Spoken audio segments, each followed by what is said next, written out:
The quiet arrival. A sigh of recycled air accompanied the automatic door's hiss, ushering Mr. Arthur Henderson into the terminal's vast expanse. He gripped the softened handle of his old canvas duffel, a relic of decades, its fabric faded to a muted memory. This wasn't the sort of luggage one saw anymore, not amidst the gleaming hard shells and designer carry-ons that streamed past. His sturdy tweed coat, a veteran of harsher winters, hung loosely, its pockets likely holding more history than loose change. He sought to fade, a phantom at the edges of the bustling hub. The airport hummed with modern life, disembodied flight announcements, the rumble of baggage carts, the cheerful chatter of families embarking on voyages. But piercing this general din was a distinct, almost celebratory clamor from a roped-off section near security. Bright banners proclaimed honor flight, and patriotic balloons bobbed with a life of their own. A diverse crowd, younger men and women in various uniforms, a smattering of civilians with cameras, applauded sporadically. Arthur's quiet gaze surveyed the scene with an almost clinical detachment. He saw them, the other veterans. Many sported service branch baseball caps. Some wore full-dress uniforms, a size or two snugger than in their youth. They laughed boisterously, posed for photos, and accepted handshakes and back pats with easy camaraderie. A few, clearly in their late 80s or early 90s, were already being gently guided into wheelchairs, their faces alight with pride and awe. They looked expected, ready. A faint tremor, an almost imperceptible flutter, stirred in Arthur's chest. Not nervousness precisely, more akin to the quiet hum of a warming engine, a deep-seated anticipation. This was it, Washington, D.C. He'd never imagined seeing the memorials in person. For years, the thought had been a distant, abstract notion, a beautiful dream too grand for his humble reality. When the thin official letter arrived, he'd read it thrice before the words truly coalesced. An honor flight, a journey to the nation's capital to witness the tributes to those who served, to see the wall. He drew a slow, deliberate breath, the air a blend of coffee and jet fuel. His own service had been different. Not the kind that earned parades or public accolades, but a life lived in shadows, whispered in hushed tones, rarely spoken of outside a very tight circle. There were no unit patches on his coat, no medals pinned to his lapel, not even a simple veteran's cap. His uniform, long stored in a forgotten attic trunk, bore no resemblance to the proud regalia of the men celebrating across the terminal. A familiar pang settled, a quiet loneliness that often accompanied him in crowds. He was here, undoubtedly. His name, Arthur Henderson, was on the manifest. But he didn't look like he belonged. He wasn't boisterous or outwardly proud. He didn't bear the readily identifiable markers of a celebrated hero.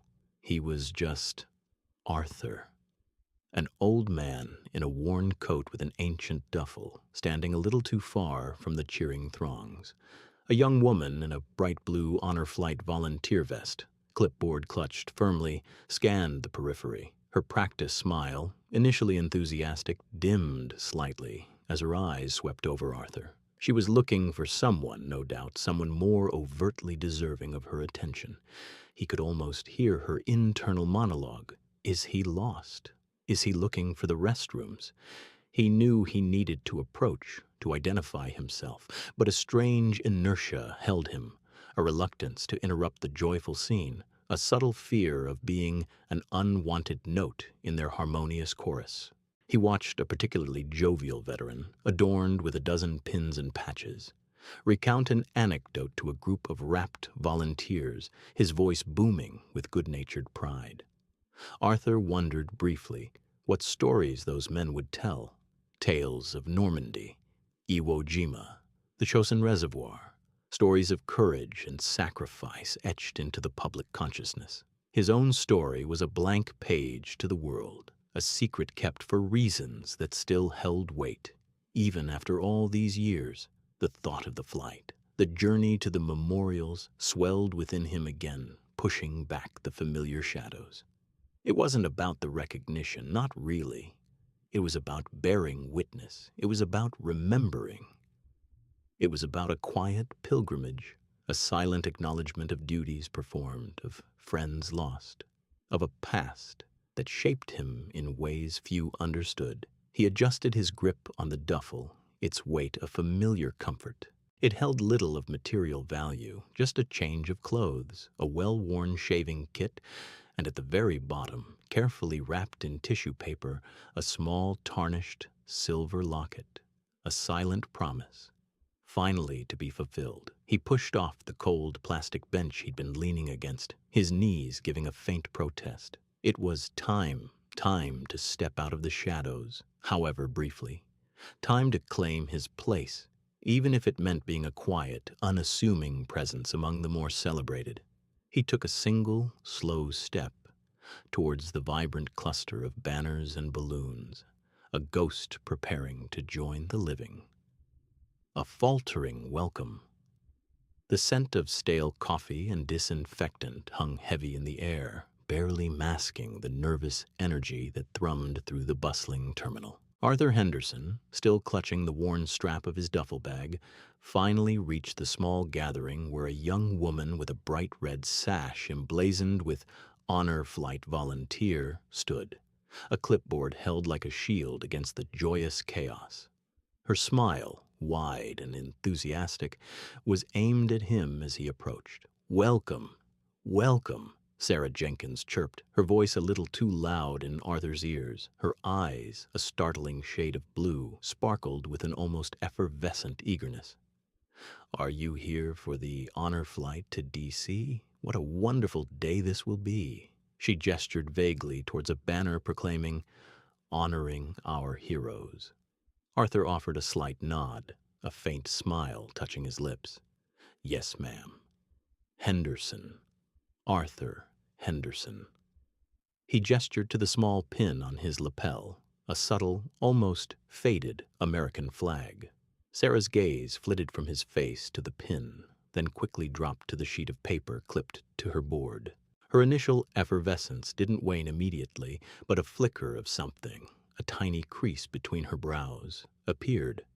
She ran a manicured finger down a column of names, her lips moving silently as she read. The bright red sash seemed to grow louder, more demanding of attention as the seconds stretched. "Henderson. Arthur Henderson," she murmured, her voice losing a fraction of its earlier gusto. She traced the lines again, then flipped the page with a crisp, slightly anxious snap. Henderson. Arthur. I don't seem to have that name here, sir." Her smile, while still present, had thinned at the edges, becoming more of a polite formality than genuine warmth. The blue of her eyes seemed to dim, a shadow of confusion clouding their sparkle. Arthur felt a familiar tightening in his chest, a sensation he'd grown accustomed to over the years whenever his presence caused an unexpected ripple. "I received my confirmation last week," he stated, his voice quiet but firm, betraying none of the apprehension that was beginning to prickle at him. He reached into his jacket pocket, his fingers brushing against the cool metal of the locket. A letter was sent. From the Foundation. Sarah looked up, her gaze now a little more direct, a touch less welcoming. "A letter, sir? Not an email confirmation. We generally process all our bookings digitally now. It streamlines everything, you see." She tapped her clipboard, the sound a small, sharp punctuation mark in the rising tension. "Are you certain you're on the right list? Sometimes we have veterans who arrive and are a bit confused about their flight details." The last word was delivered with a sympathetic, almost patronizing inflection. Arthur's shoulders, already slightly stooped with age, seemed to settle a little lower. "I assure you, ma'am, I am not confused." His voice remained level, devoid of any frustration, though his knuckles whitened slightly as he tightened his grip on the duffel bag strap.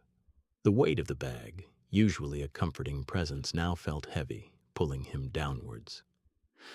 The letter stated to check in with the volunteers upon arrival. It had the date, the flight number. He trailed off, observing Sarah's expression. Her eyes were now scanning the names again, but with a frantic, less organized energy. She was flipping through pages, her movements becoming less fluid, more jerky. Her well-meaning enthusiasm was rapidly dissolving into flustered bewilderment. But there's really no Arthur Henderson on this manifest, sir, she insisted, her voice rising slightly. She gestured to the clipboard with a sweep of her hand, as if the physical presence of the list would somehow convince him of her point. We've got a Johnson, a Harrison, a Peterson. No Henderson, and certainly no paper confirmations. It's all digital for efficiency. She repeated the word as if it were a mantra. A few other veterans, now fully checked in and sporting their own distinctive honor flight caps, cast curious glances in their direction. Their boisterous laughter and celebratory chatter seemed to falter, replaced by a subtle hush that spread outward from Arthur's small, isolated corner. The bright red sash on Sarah's chest now felt less like a beacon of welcome and more like a warning flag. Arthur simply stood there, his gaze steady, his face revealing nothing of the slow burn of embarrassment that was beginning to spread through him. He hadn't sought attention, only to fulfill a promise. And now, in front of everyone, he was becoming an anomaly, an error in the meticulous organization of a day meant for heroes. The warm glow of the terminal lights, which had felt so inviting moments ago, now seemed to highlight his isolation. He was Henderson, and he was not on the list. The public misunderstanding. The bright manufactured cheer of the terminal suddenly felt brittle, threatening to shatter around Arthur. Sarah, her brow furrowed in a way that pulled at the corners of her carefully applied lipstick, tapped her screen again with a frantic energy that belied her earlier composure. "I'm truly sorry, Mr. Henderson," she said, her voice now a strained whisper, "but your name just isn't here. Are you absolutely certain it's today? For this flight?" Arthur, clutching his crumpled paper confirmation, offered it again, a silent testament against the digital certainty. "It says today, ma'am. Flight 723 to D. C." His voice was soft, almost lost amid the excited chatter and the rhythmic click of rolling suitcases. A faint tremor, one he tried to suppress, ran through his hand. Just then, a harried-looking man, broad-shouldered and with a headset perched precariously on his ear, strode past. He paused, catching sight of the paper in Arthur's hand and Sarah's flustered expression. "Problem here, Sarah?" he barked, his voice cutting through the ambient noise like a foghorn. Sarah visibly stiffened. "Just a slight discrepancy, Mark. Mr. Henderson believes he's on the flight, but he's not on the manifest." Mark, without even glancing at Arthur, waved a dismissive hand. "Then he's not on the flight. Simple as that. We can't have unauthorized personnel trying to board an honor flight. It's a security risk, not to mention unfair to the veterans who are confirmed." He emphasized "are" with a pointed glance at Arthur, his tone laced with a weary impatience that suggested this wasn't an uncommon occurrence. The words, amplified by the high ceilings of the terminal, seemed to hang in the air, drawing attention like iron filings to a magnet. Arthur felt a prickle of heat spread across his cheeks, a familiar flush of embarrassment that tightened his chest. He wasn't unauthorized personnel. He was Arthur Henderson. But in Mark's eyes, he was just an inconvenience. He felt the shift, subtle but undeniable. Heads began to turn. A group of men in matching honor flight jackets, previously engrossed in swapping stories, paused their conversation. A younger woman, holding a "Welcome Home Heroes" sign, lowered it slightly, her gaze drifting from Sarah to Arthur, then away, her expression a mix of curiosity and discomfort. Even the cheerful woman selling overpriced coffee behind the counter seemed to slow her movements, her smile faltering. Arthur's gaze dropped to his worn duffel bag, suddenly feeling acutely aware of its threadbare canvas and scuffed leather. He was an anomaly in a sea of celebratory red, white, and blue. His simple jacket, a dark, unassuming practical garment, felt out of place among the crisp uniforms and polished shoes. He was the discordant note in a symphony of honor. "Mr. Henderson," Sarah began again, her voice now firmer, tinged with a fresh wave of professional exasperation. "Perhaps you've made a mistake with the date or the airport. These flights are booked months in advance, and we simply can't accommodate walk-ins, even if you were eligible."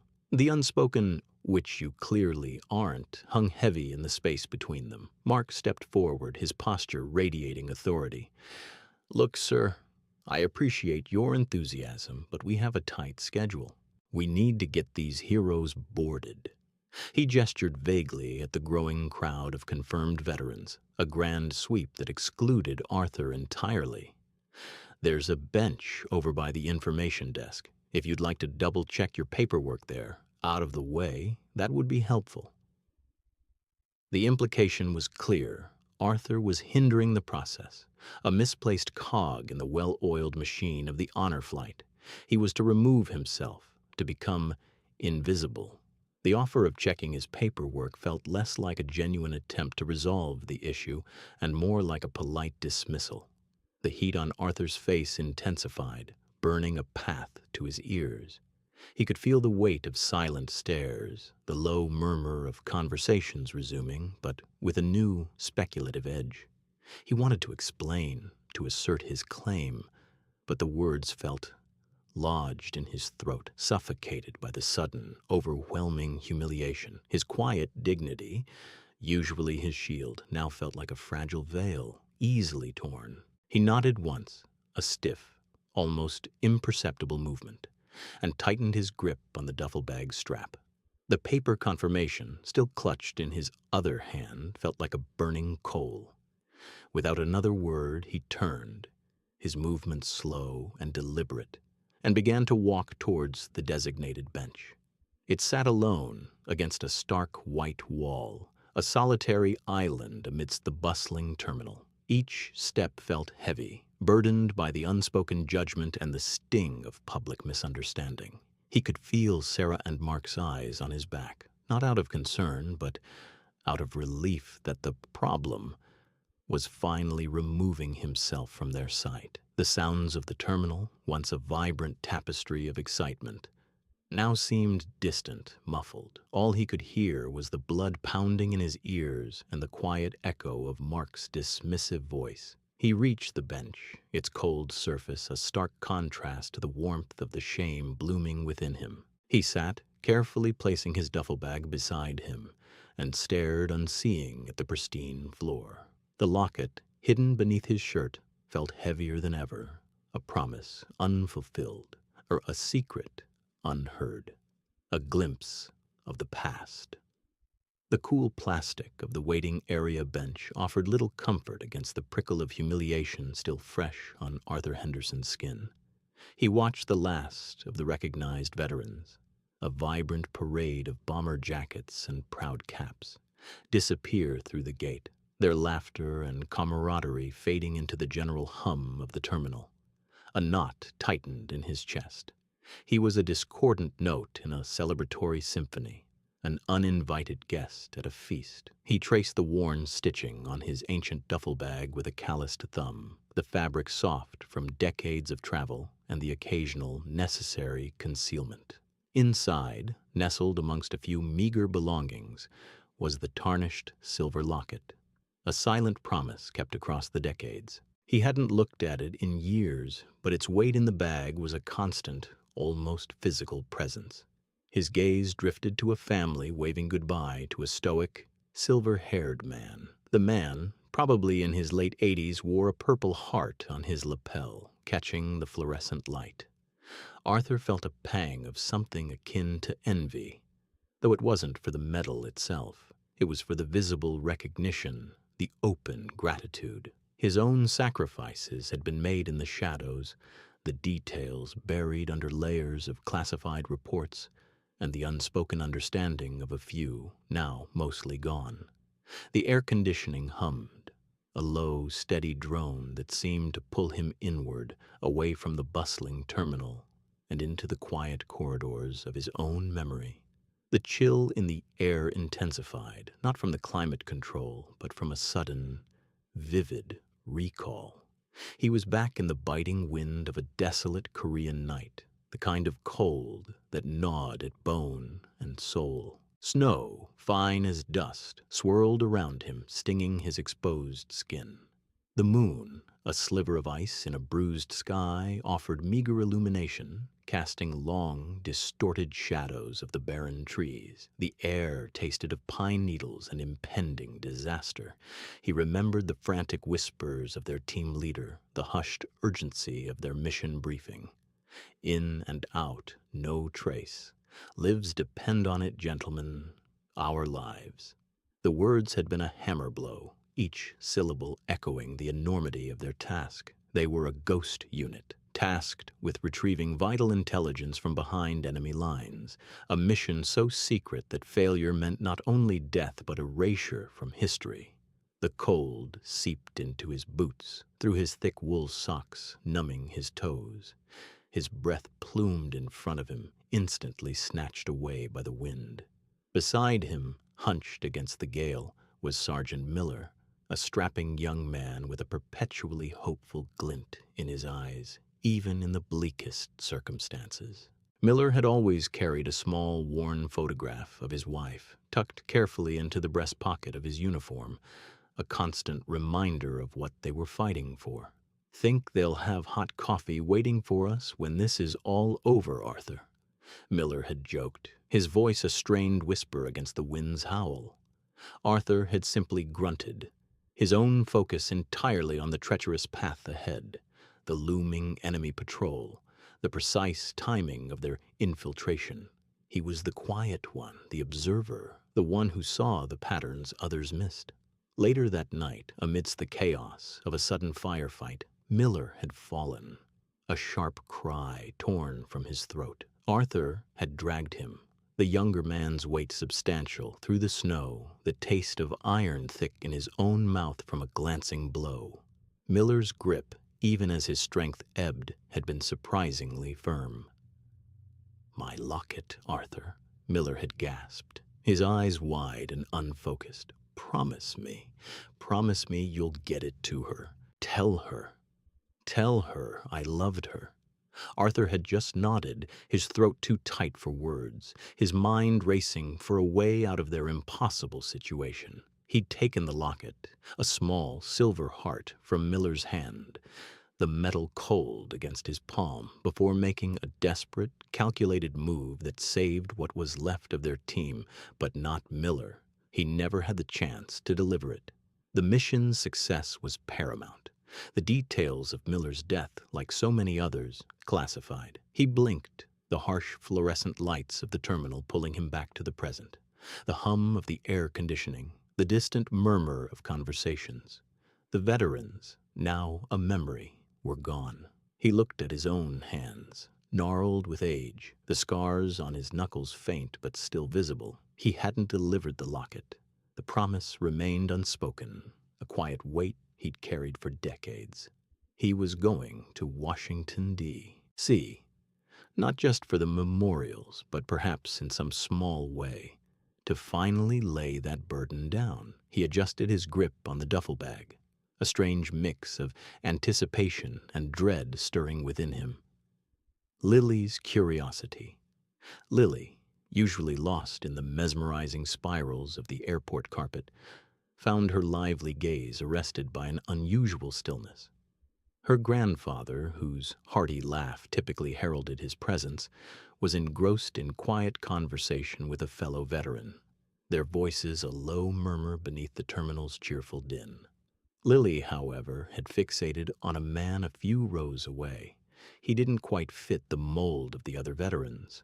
While their faces, though deeply lined, often held a proud glint, a readiness to share tales or smiles, Mr. Henderson, as her grandfather had called him, exuded a different sort of quietude. His eyes, framed by a delicate filigree of lines, possessed a distant, almost elegiac quality, like windows overlooking a solitary, unseen landscape. A subtle crease divided his brow, a permanent furrow suggesting deep concentration, or perhaps a private sorrow. He sat with a slight slump, shoulders drawn inward as if attempting to meld with the worn fabric of the airport seat. Unlike the gleaming medals and crisp caps adorning many, Mr. Henderson wore an unembellished jacket, its fabric softened by countless launderings. Lily, usually too reserved to stare, found herself captivated by the profound melancholia radiating from him, a palpable sadness humming beneath the bustling terminal surface, a silent counterpoint to the celebratory atmosphere. Her grandpa's robust chuckle finally pierced her reverie. He glanced over, a smile crinkling the corners of his eyes. "Lilybug, you all right? You look like you've glimpsed a ghost." Lily simply extended a small finger toward Mr. Henderson, her brow mirroring his furrow. "He looks sad, Grandpa." Her grandfather followed her gaze, his smile softening. "He does, doesn't he? Some stories weigh heavier than others, sweet pea." He offered no further explanation, perhaps sensing that a child's understanding of such matters flourished best through observation. Taking this as tacit permission to continue her silent study, Lily shifted in her seat, angling for a better view. Her keen eyes, unburdened by adult preconceptions, scanned Mr. Henderson's sparse belongings. His duffel bag, resting on the floor beside him, was an artifact in itself. Its faded olive canvas bore the scars of significant use, not merely from travel, but from the relentless march of time. It seemed less like luggage and more like a steadfast companion. Her gaze snagged on a small embroidered patch sewn somewhat haphazardly near the top zipper. Almost indistinguishable from the weathered fabric, its colors were leached by countless suns and rains. She tilted her head, trying to decipher the faded emblem. It wasn't the familiar flag or branch insignia she'd seen on other bags. This was distinct. A stylized bird, wings outstretched in flight, its form nearly spectral against the pale background, appeared to be the central image. Surrounding it, she thought she could discern faint, squiggly lines that might once have been words, now erased by decades. It looked ancient, a mere whisper from a forgotten era. Her curiosity, a persistent little spark, tugged her closer. She slid off her chair, her small feet padding silently on the carpet. Her grandpa, absorbed in another anecdote, didn't notice her quiet departure. She halted a respectful distance from Mr. Henderson, close enough to discern more detail, yet far enough not to intrude upon his somber solitude. Her eyes continued their journey over the duffel bag, drawn now to a small rectangular shape tucked into a clear plastic sleeve on the side. It was a photograph, its edges softened and yellowed with age, the image within a miniature portal to another era. She leaned in, breath held. The photo showed a young man, impossibly youthful, with a strong jaw and serious eyes that seemed to hold both determination and a flicker of something raw, something she couldn't quite name. He wore a uniform, though it wasn't quite like the ones her grandpa had shown her in his old albums. A faint smudge across his cheek, perhaps dirt, perhaps shadow, lent him a rugged, lived-in appearance. He wasn't smiling, but a quiet strength emanated from his posture, a readiness in his gaze. He looked like someone who had witnessed and endured things far beyond his tender years. Lily looked from the faded photograph to Mr. Henderson's face, then back again. A faint, almost imperceptible tremor ran through her. Could it be? Was this young, resolute soldier the same man who now sat before her, bowed by the weight of years and unspoken stories? The eyes, though clouded by time and sadness, held a familiar depth. The jawline, though softened by age, hinted at the same underlying strength. A strange warmth bloomed in Lily's chest, a mix of wonder and nascent empathy. This man, so quiet, so overlooked amidst the celebratory fanfare, held a history, a secret life captured in a tiny, fading photograph. She yearned to know more. She wanted to ask him, but the words felt too immense, too important for her small voice. For now, she simply stood there, a silent witness, a small hand reaching out, not to touch, but to acknowledge in her own way the profound and hidden story of Mr. Arthur Henderson. The edge of despair. The bright fluorescent lights of the terminal, once a beacon of his hope, now seemed to mock Arthur Henderson, intensifying the chill that settled deep in his bones. He clutched the worn strap of his duffel bag, its familiar weight a meager comfort against the growing unease. The cheerful chatter of other veterans, their laughter echoing through the cavernous space, felt like a distant alien sound. He was a discordant note in a symphony of celebration, an uninvited guest at a feast of honor. A shadow fell over him, and a polite cough drew his gaze upward. A man in a crisp navy blue uniform stood before him, a name tag identifying him as Mr. Davies, Airport Operations Manager. His smile, though practiced, didn't quite reach his eyes, which held a professional concern Arthur knew all too well. It was the look people gave you when they suspected you were lost, or worse, a nuisance. Mr. Henderson? Davies' voice was smooth, carefully modulated. We've been through the manifest several times, and I'm afraid your name isn't on our list for today's honor flight. He paused, allowing the words to hang in the air, then continued, his tone shifting from polite inquiry to a gentle, almost paternal suggestion. Are you quite certain you're at the correct airport, sir? Sometimes these things can get a bit confusing. The suggestion hung in the air, heavier than any physical burden Arthur had carried in years. Confusing. Was that what he was now? A confused old man who couldn't even remember which airport to go to? The indignity of it burned, a slow, hot ember in his chest. He felt his face flush, a familiar heat rising to his cheeks, a reaction he hadn't experienced since his youth when he'd been wrongly accused of something trivial. This, however, was far from trivial. This was his last chance. He opened his mouth to protest, to explain, but no words came. His throat felt constricted, a sudden dryness making speech impossible. The manager's gaze, though not unkind, seemed to pierce through his thin jacket, through his very being, dissecting him, finding him wanting. He saw the subtle flick of Davies' eyes toward his faded duffel bag, the worn patches on his trousers, the scuffed shoes. He was being judged, weighed, and found lacking.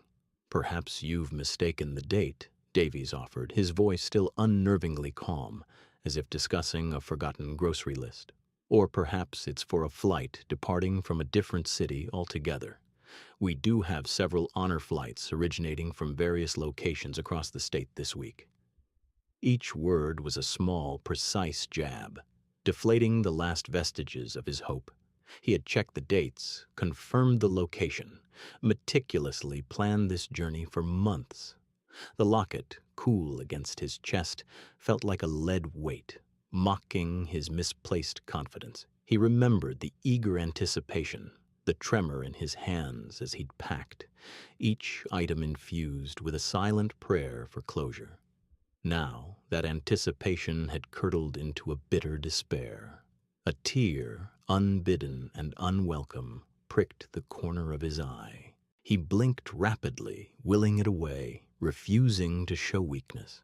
Not here, not now, not in front of these strangers who saw only an old man.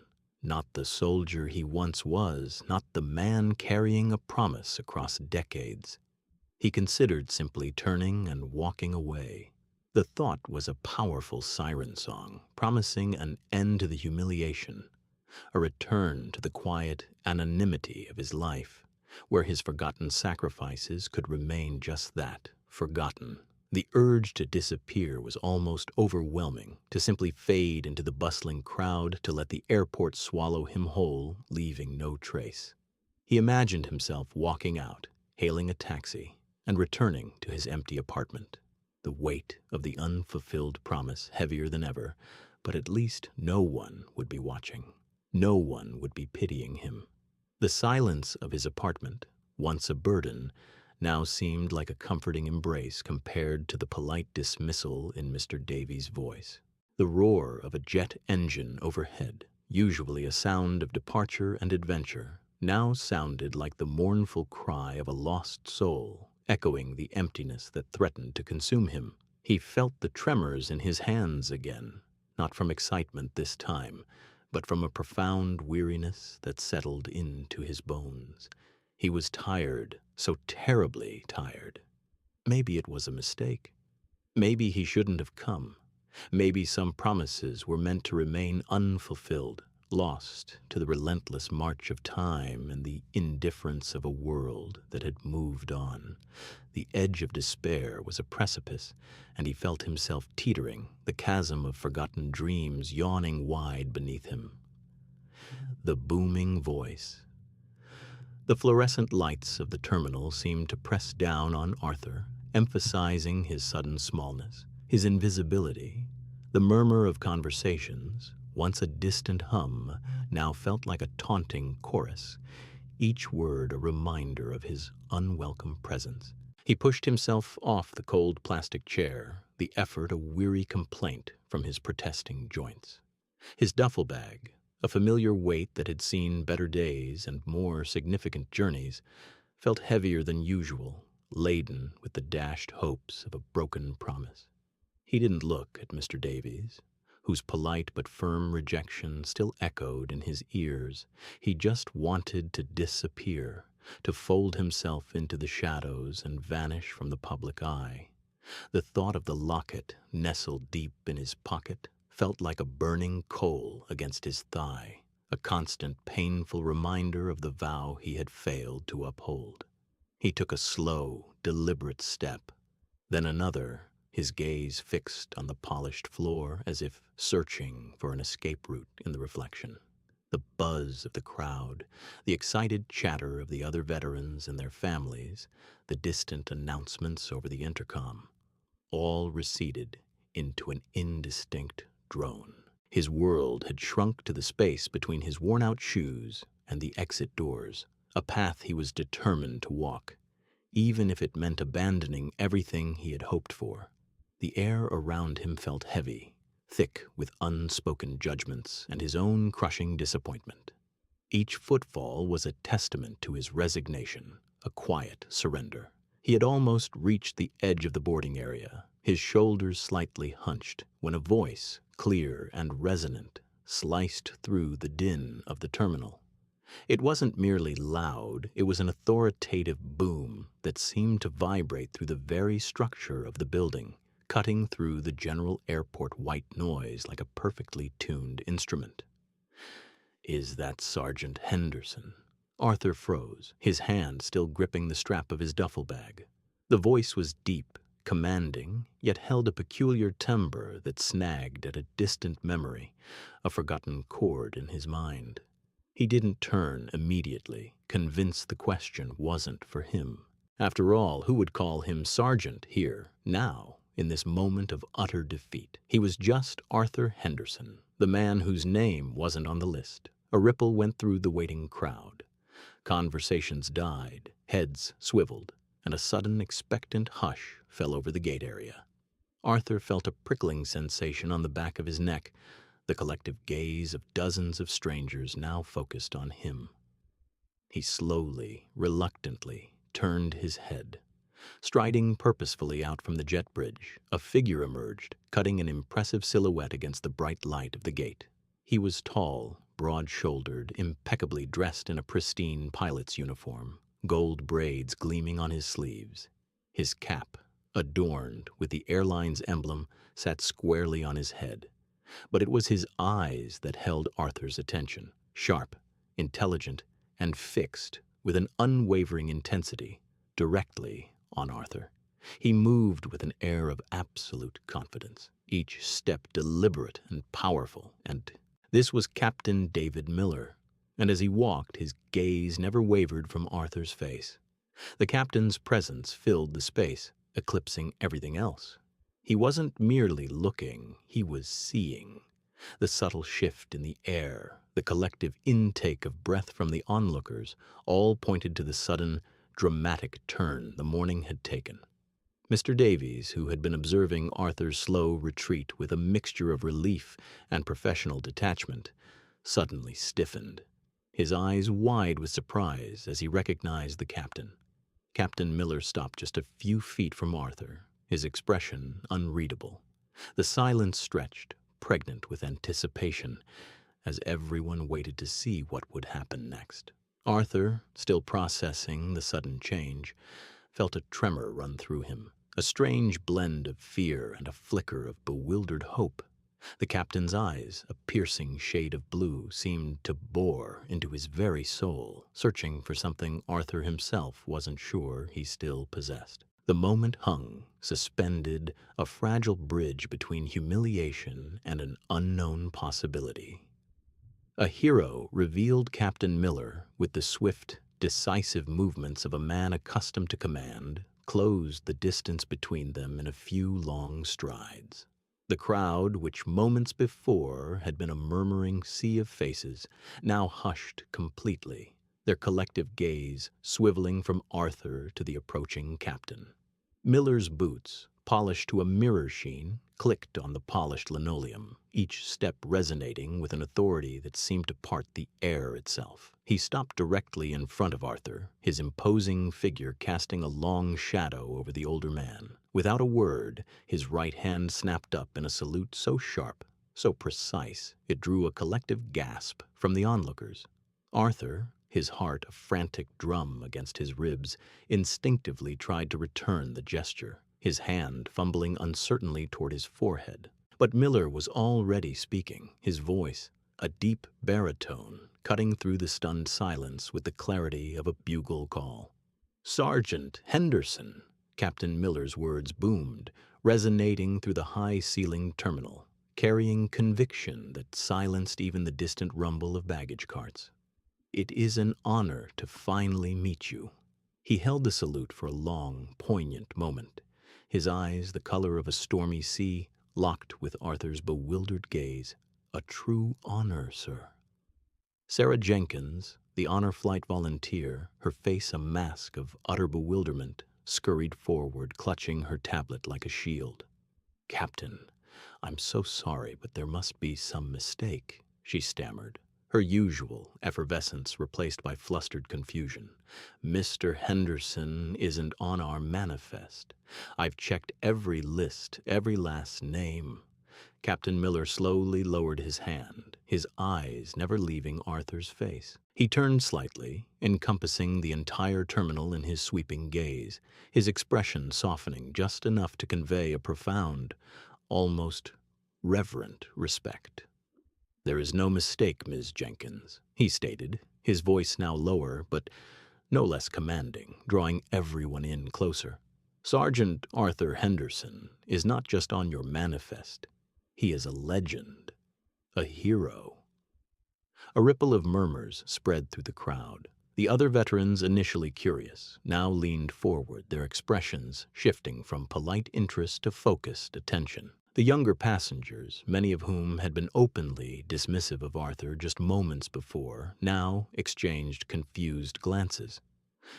"Many years ago," Miller continued, his voice taking on a narrative quality that held every ear captive, "during a conflict that remains largely unacknowledged, Sergeant Henderson served with distinction on a mission so critical, so sensitive, that its details remain classified to this day."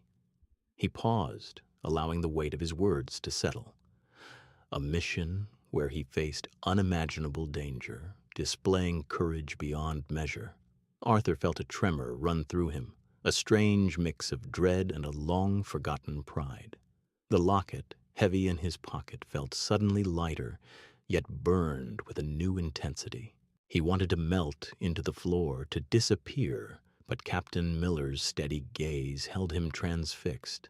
"My father," Miller said, his voice dropping, infusing the words with a raw, personal emotion that silenced the last lingering whispers. Captain Robert Miller was part of that mission.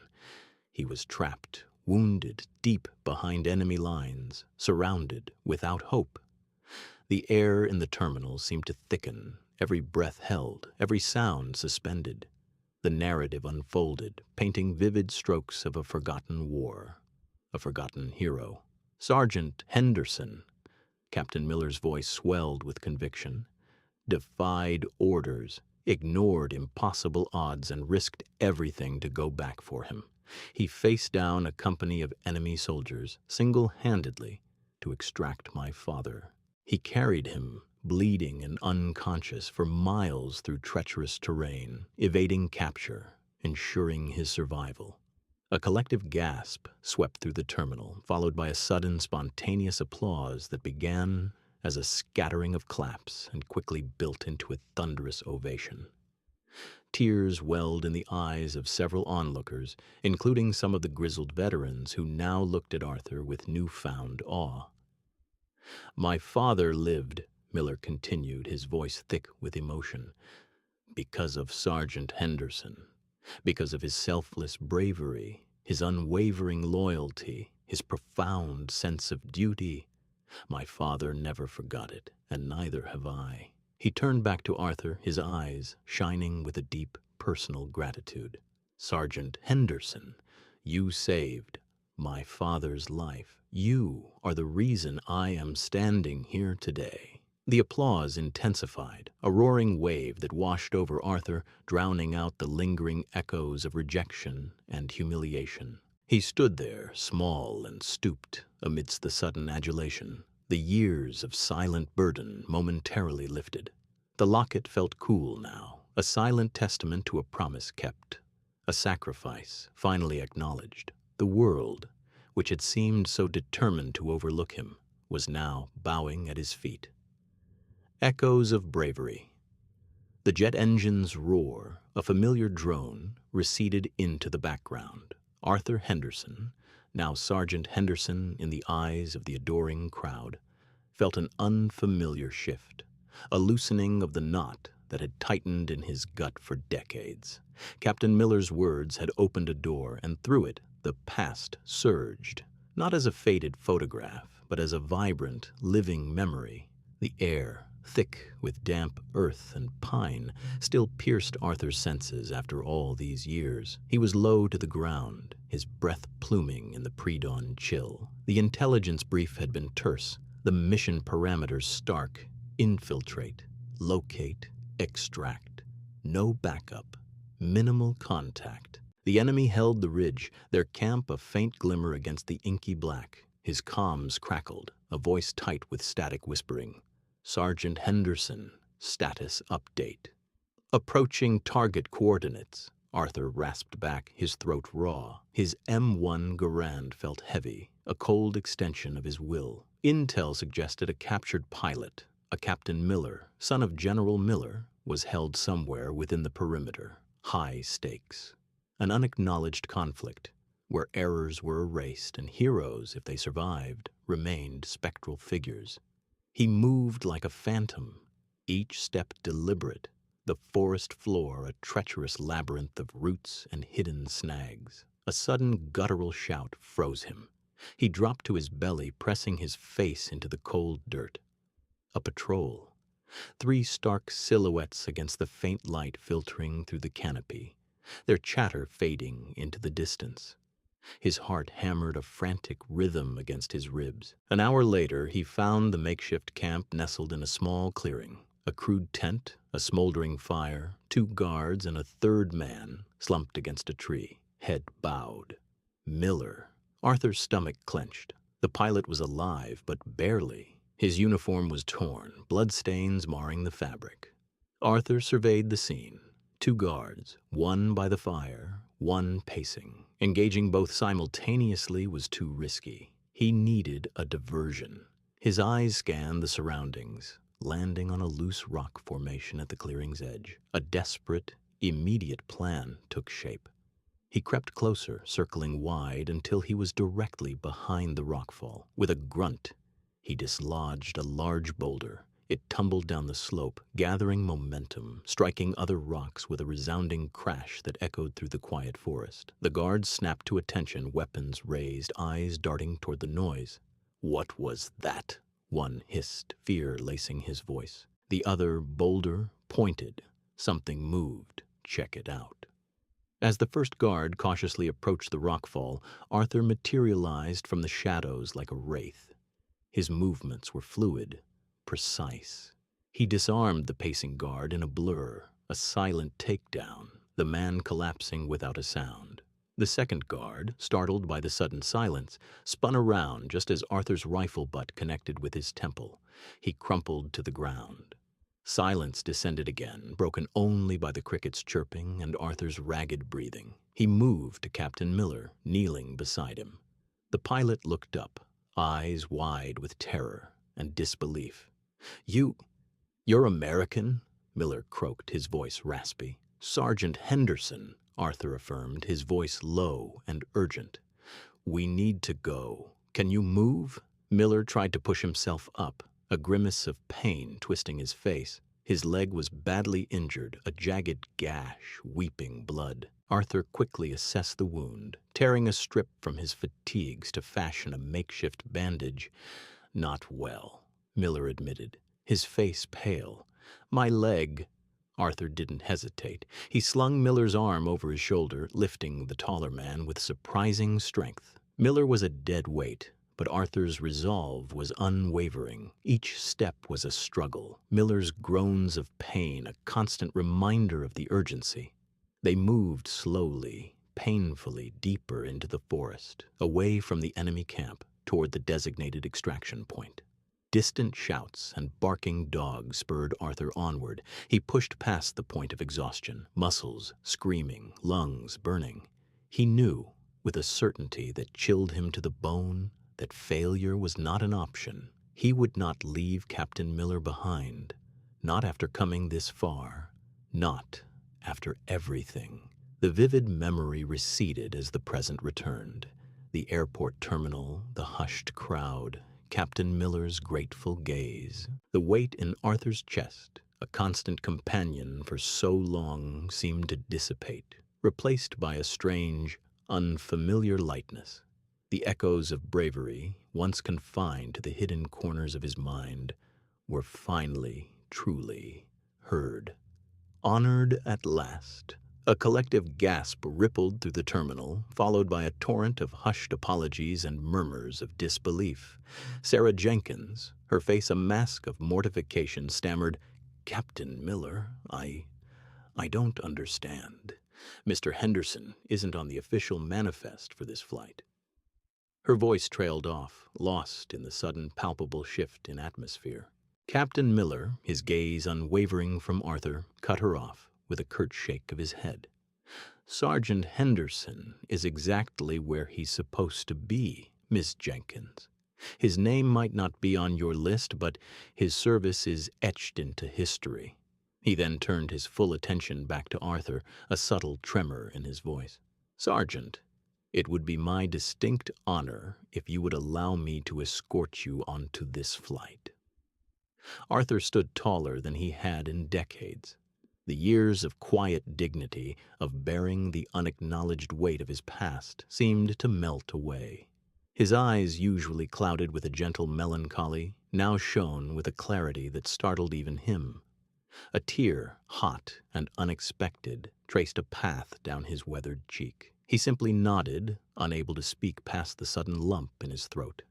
Captain Miller offered a reassuring smile and, with a respectful gesture, placed a hand lightly on Arthur's back, guiding him forward. The path to the jet bridge, once an ordeal of confusion and humiliation, now parted before them like a grand procession. Passengers, who moments before had averted their gazes or offered pitying looks, now met his eyes with genuine admiration, some even offering small, reverent nods. Airport staff, their faces etched with newfound respect, quickly cleared the way, their previous dismissiveness replaced by an almost frantic eagerness to assist. As they approached the aircraft, the cabin crew, alerted by the sudden stir in the terminal, stood at attention, their smiles warm and welcoming. Captain Miller paused at the entrance, turning to Arthur.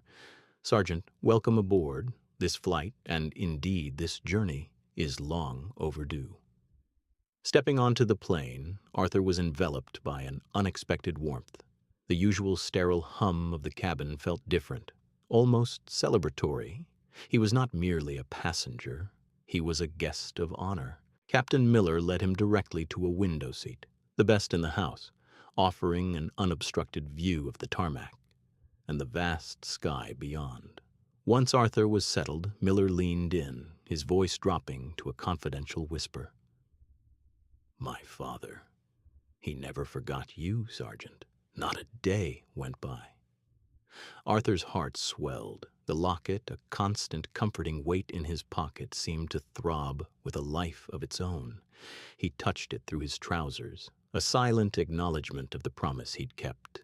As the other veterans boarded, their initial confusion gave way to curiosity, then understanding as they witnessed the captain's deference towards Arthur. They offered smiles. Some gave a quiet salute, others simply a respectful nod. Arthur, for the first time in what felt like an eternity, didn't feel like an outsider. He felt like one of them, perhaps even a figure of quiet reverence. The flight attendant, a young woman with kind eyes, approached him with a genuine smile. "Mr. Henderson," she began, her voice soft, "can I get you anything at all? A blanket? A drink? Please, just let me know." It wasn't the rote politeness of customer service. It was heartfelt. Arthur simply smiled, shaking his head gently. "No, thank you, dear. I have everything I need right now." He gazed out the window as the plane taxied, then soared into the clear blue sky. Below, the sprawling city diminished, replaced by a patchwork quilt of fields and forests. The sun, a golden orb in the distance, cast long, ethereal shadows across the clouds. He thought of the decades, the countless quiet mornings and solitary evenings spent carrying the burden of his unfulfilled promise, the unacknowledged sacrifice.